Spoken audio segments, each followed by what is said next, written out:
7. I'm Jenni Carlson here with Ryan Aber. Oklahoma has defeated Oklahoma State 48-47. Ryan, this was a Bedlam game that most of the experts thought would be an Oklahoma breeze. Instead, it was a tight one down to the end. Let's start with the Oklahoma defense because we knew that this was going to be an Oklahoma offense that could score, and they did.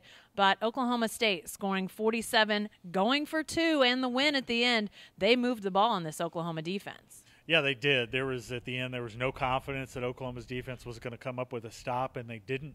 Oklahoma went right down the field after Oklahoma State went right down the field after Oklahoma had taken the lead. And the only question was, 1, whether Mike Gundy would go for 2, and 2, how that play would turn out.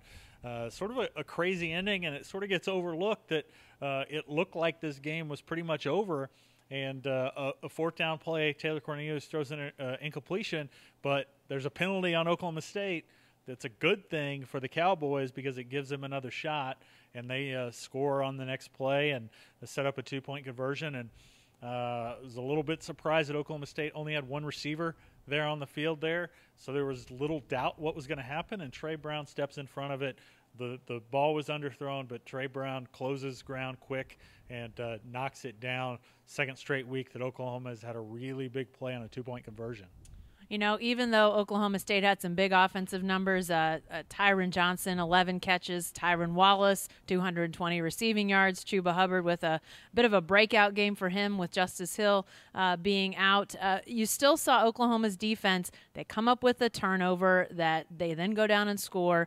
They get the breakup on the 2-point conversion. They seemed to make the plays when they had to, Ryan. Yeah, they did. The fumble was really big. Oklahoma's defense hadn't recovered a fumble all year. They'd only recovered 2 fumbles as a team. Both of those were on special teams, but that one was massive.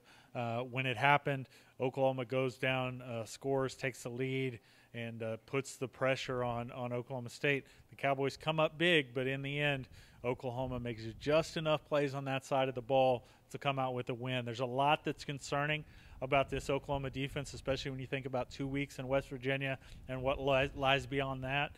But it's better to be concerned after a win than it is to be concerned after a loss. Definitely so. And on the offensive side, again, as I said, we knew Oklahoma was going to score, and they did. They moved it, running and passing. Ryan, what impressed you about the Oklahoma offense this week?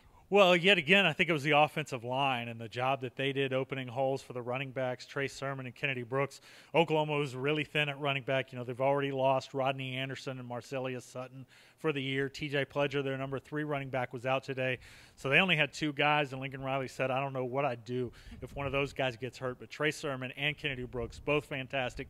Kennedy Brooks, 11 yards per carry tonight, had a couple touchdowns, led the Sooners in rushing. Trey Sermon had 3 touchdowns.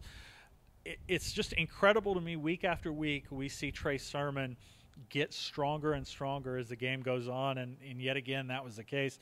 Oklahoma turned to their ground game there at the end, and like I said with Oklahoma State, there was no doubt that they were going to score. There was no doubt that Oklahoma was going to score there at the end with the way that they were moving the ball. Hey, lastly, a little shout-out to Austin Seibert, Ryan, as he becomes the career scoring leader at Oklahoma and also becomes the career scoring leader in the Big 12 on a night that we saw Oklahoma struggle with their kicking game and maybe even force their hand a little bit in going for 2. Austin Seibert continues to be really good for this team. Yeah, Seibert was fantastic again, hit a couple field goals that helped them get out to a little bit of a lead early, made every one of his extra points. He hadn't missed an extra point since I think it was 2016 against West Virginia. That's been a long, long time ago. So, yeah, it gets magnified with some of the struggles that we saw Oklahoma State with Amendola.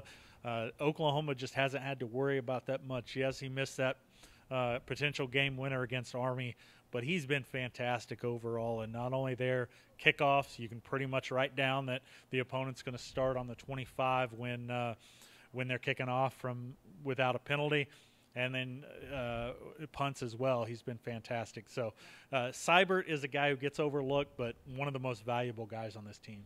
Definitely so. All right, next Saturday, Kansas comes to town. As we stand here, we don't have a kick time yet. We know they'll play, and we'll let you know once we find out. Sometime it'll probably be 11 or 2:30 or 7 or 8:30 or, 11:30 at night. But we'll be here regardless, and we'll have all the coverage at newsok.com, right? Well, why am I even going to outro this thing? Stay with newsok.com and every day in the Oklahoman.